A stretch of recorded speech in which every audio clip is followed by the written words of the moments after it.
Hello, my name is Alicia. If you would like to know how to achieve a realistic effect of your textures in the drawing, keep on watching. I used to draw like this: lines, colors, shadows, a bit of hatching. But then I learned how to use textures. I use them all the time now. If you would like to improve your own rendering skills and be better at drawing, this video may interest you. There are two ways of starting: pen first or markers first. Of course, if you don't feel that comfortable, you can start with a pencil.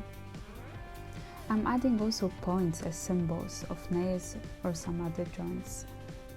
I don't color the whole side, but each plank separately, leaving wide spaces between them. It's like a highlight. It doesn't cost me anything to do it, but looks amazing. I add another layer of the same color on top to get more random effect. The planks are not identical in their nature in the real world. I add also division lines to show that the material has its length limits. The trees aren't endless, right? Then I add a bit of grey to make it look less flat. I still leave the white spaces between the planks.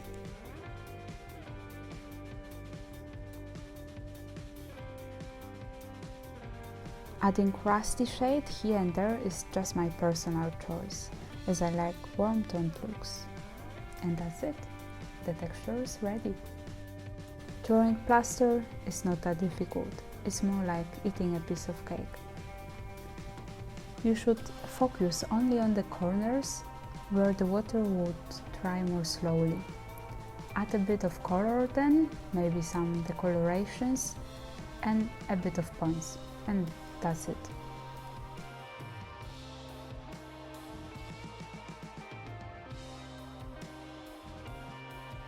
There are so many different tiles on the market. The one thing they have in common is the visual distinction between the rows. I put some shadows there according to my observations. It's better to start with grey. If the contrast is not strong enough, add some darker color there. I don't recommend starting with black.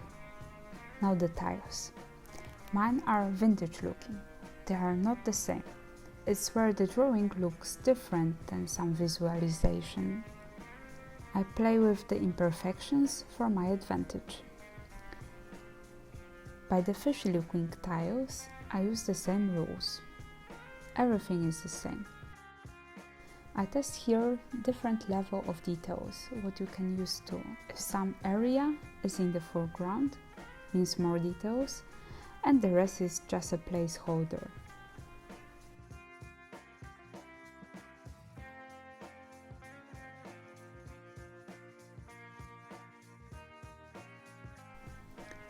Now the metal.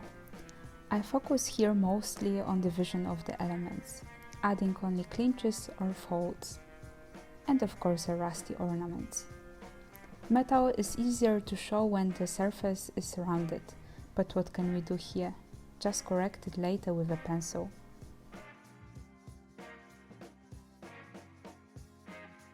There are so many ways to draw a brick.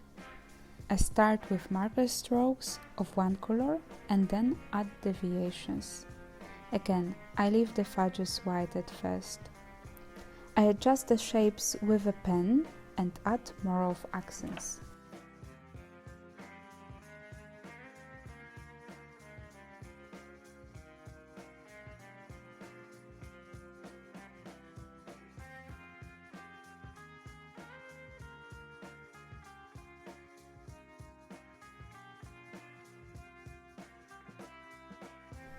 On the other side, I'm trying to achieve a different pattern. As I'm lazy, I don't put much effort into it. There are so many layers to put there that it will shape itself.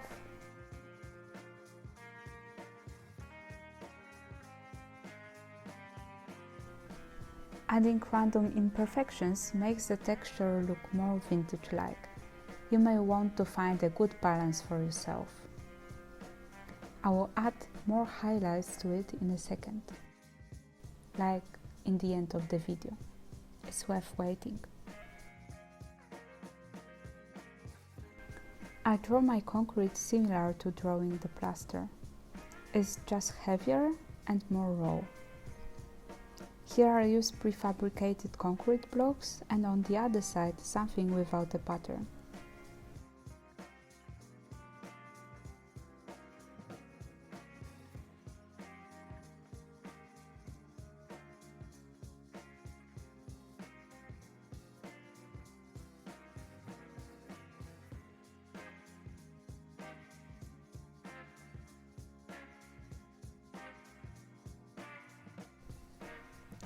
Modern shape of the stone tiles or blocks are usually rectangular, with differentiations of size and coloring.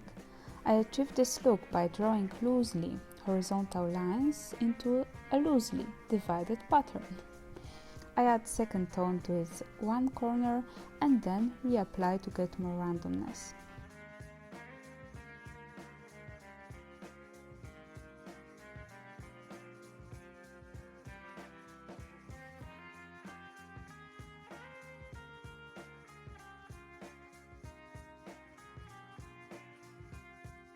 On the second side, I draw more old school shape of stones. I draw them like I was rebuilding. The biggest, heaviest ones go first, as I don't want to leave them too high. Then I add some neutral color to one side of it and the shadows on the other.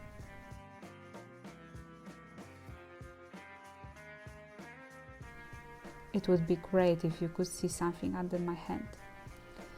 I follow the outlines of the shapes with a pen, not putting a lot of pressure into it. It will make the pattern look more natural. And remember my white highlights? They are here as well. I use them all the time. With glass, it's mostly about the reflection, so it depends on your surroundings. I start with shadows and then add some smudges, like if someone didn't clean the glass surface very well. You could maybe deepen the look with using black marker. I don't use it here, it would be too strong. I don't leave it like this. I add more variations with pencil hatches, practically everywhere. It functions like a blender for me. Being precise but not bold with the outcome gives it a final touch, like almost final, as there is always a space for additional highlights.